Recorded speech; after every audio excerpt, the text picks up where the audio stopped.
what was your team really able to capitalize on tonight without two starters? I mean, we talked about a few things. Defensively, we talked lots about rebounding. You know, I thought for the most part we guarded quite well. We were able to win the rebounding side of it all.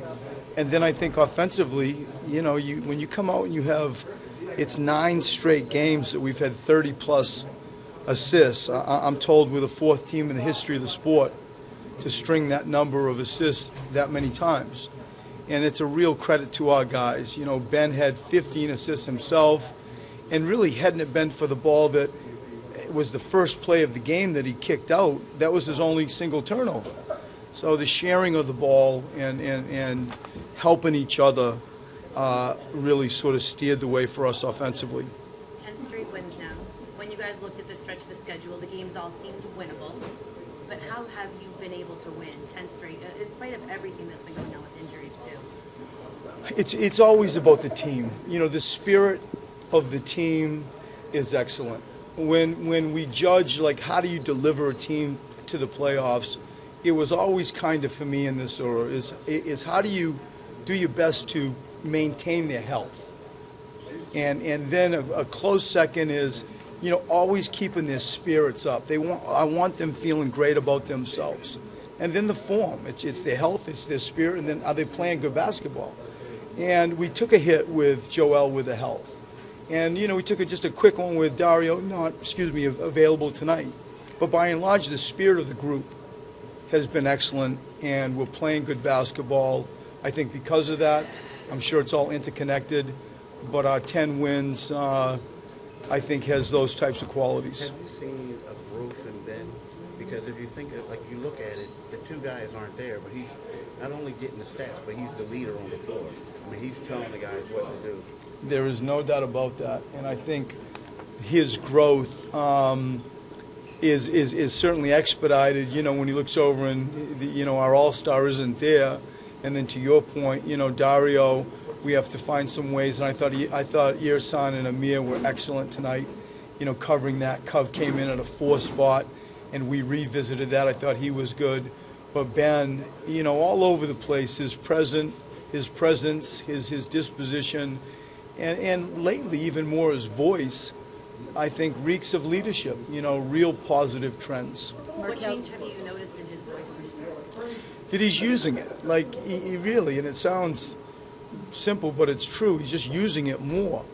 You know, he isn't a man of many words, and it's fine. Everybody leads in different ways, but when he's got something to say, he says it, and people hear that.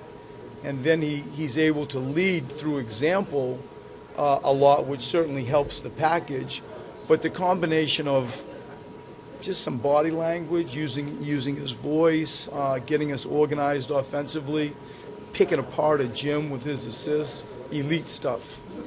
Comment on Marco. I mean, he was 9 for 10. He had 22 points. I mean, he had a great game. He's one of these rare players that I think shoots better off balance. What's up, man? How are you? Good to see you, man. I think he's one of these rare players that shoots better when he's off balance. And, you know, he came in and hits tough shots. Gosh, he hits tough shots. On the fly, on a dime, fading away, falling back. And, he missed 1 shot. He was 9 for 10. He was a plus, I think, 23 or something like that on the plus minus. He was massive. He was our bell ringer tonight.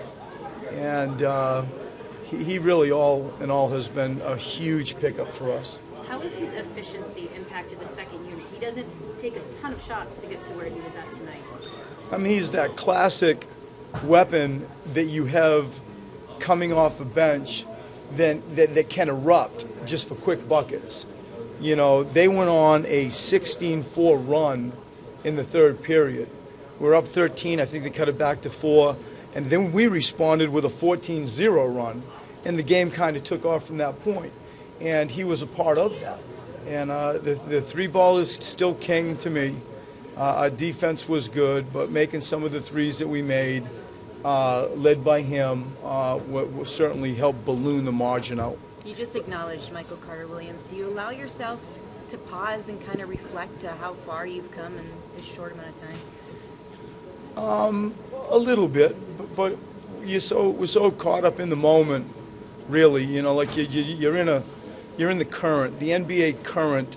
It pulls you along in good ways, and sometimes it can suck you out to sea. Like it's a violent thing you go through, and it's just never ending. And we're in a good current right now, and so that moves us along. And we want more. We know we have to always play better defense. We got to buy time for Joel.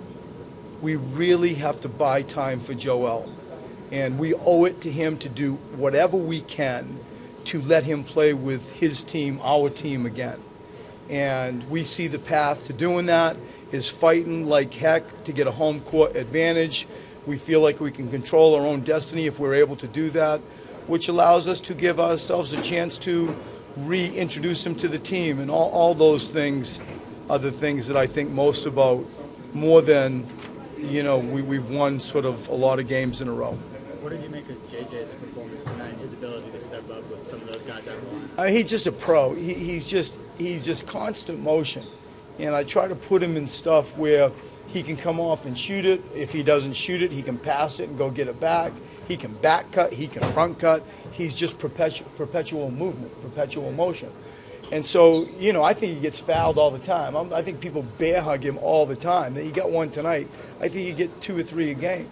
And when I'm watching him and the attention that he gets and his motor, he's just a pro. He's extremely valued in my eyes from a team relational standpoint, from a leadership standpoint, and he's just a professional player. He really acts right and certainly plays right. He's a tremendous leader and example for our young guys.